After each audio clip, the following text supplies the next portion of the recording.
আসছিলাম আমাদের জমি দেখতে, মানে পাকছে কিনা, কোন সময় কাটা যাবে। ধানগুলা বাড়িতে নিতে হবে। আচ্ছা দেখছে ধানগুলা কি কাটার সময় হয়েছে, পাকছে কি? সামনে দাও। ধান তো হচ্ছে তোমার, দেই তো একটু, দাঁড়াও দাঁড়াও,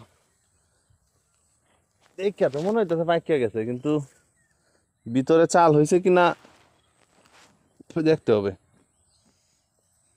দেখেন আগে। এই যে চাল তো প্রায় হয়ে গেছে, যে ঠিক না, দেয় তোমার, দাঁড়াও। এই যে গাইজ দেন,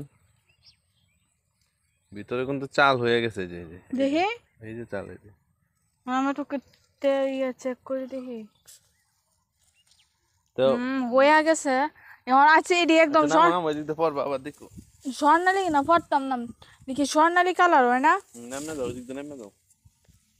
মেইন কথা হচ্ছে এখানে আপনার অনেকটা জায়গা হচ্ছে, অনেক জায়গা পাকছে আর অনেক জায়গা হচ্ছে পাকে নাই। ক্ষেতটা হচ্ছে কয়েকটা ভাগে ভাগ করা। যেমন হচ্ছে এটা তো হচ্ছে ওদের ফিশারি ছিল আগে, তো ফিশারির মধ্যে হচ্ছে বর্ষাকালে মাছ চারা হয়, আর হচ্ছে বর্ষা যখন চলে যায় তখন হচ্ছে এটার মধ্যে ধান চাষ করা হয়।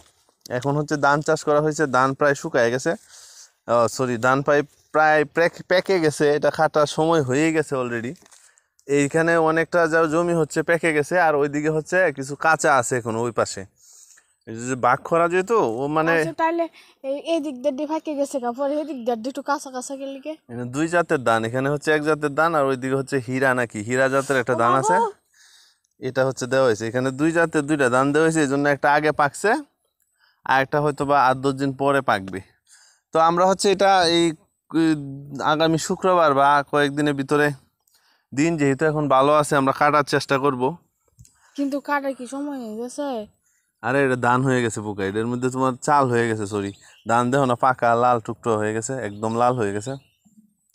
এই সাইডে যেটা আছে এটা তোমার সবটাই মনে করো যে পেকে গেছে, কোনো সমস্যা নাই, এটার মধ্যে চাল হয়ে গেছে, এটা এখনই কাটা যাবে। কিন্তু আমরা হচ্ছে বৃহস্পতিবারের ক্ষেত কাটবো, মেশিন আবার কাটতে হয়তো, আবার এখন তো হচ্ছে আর ইয়া নাই, হাতে কাটে না, এখন হচ্ছে আপনার সব মেশিনে কাটে, মেশিন, ওই যে হারভেস্টার মেশিন আছে ধান কাটার জন্য, এইগুলা দিয়ে কাটতে হবে। তো উপরে যাও, যাওয়াত দেখাই আমি। আমাদের হচ্ছে এই যে এই সাইডের যে অংশটা, এটা হচ্ছে ধান পেকে গেছে, কিন্তু ওই যে ওই সাইডে কাঁচা দেখা যায় কিছু, ওই সাইডে কাঁচা আছে, ঠিক না? ওই যে ওই পাশে, ওই পাশে, হ্যাঁ হ্যাঁ একদম হ্যাঁ, কাঁচা। ওই পাশে কাঁচা। আর এই সাইডে অর্ধেক পাকা। এটা হচ্ছে শুক্রবার পর্যন্ত কাটা যাবে। তো নেত্রকোনায় হচ্ছে অনেক ধান হয়েছে, সবাই হচ্ছে যারা ধানের উপর নির্ভরশীল সবাই অনেক খুশি, আমরা অনেক খুশি, ধান হয়েছে অনেক। তো সবাই ভালো থাকবেন, সুস্থ থাকবেন, ভালো লাগলে ভিডিওটা শেয়ার করবেন।